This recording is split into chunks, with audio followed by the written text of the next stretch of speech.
какво те разтъпява? Защото майката ти казва истина. Защото ти казва истина. Не, аз ти казвам.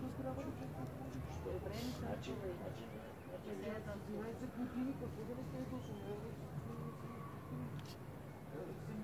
Толкова работа не знае и 40% Какво да живя обаче? за какво?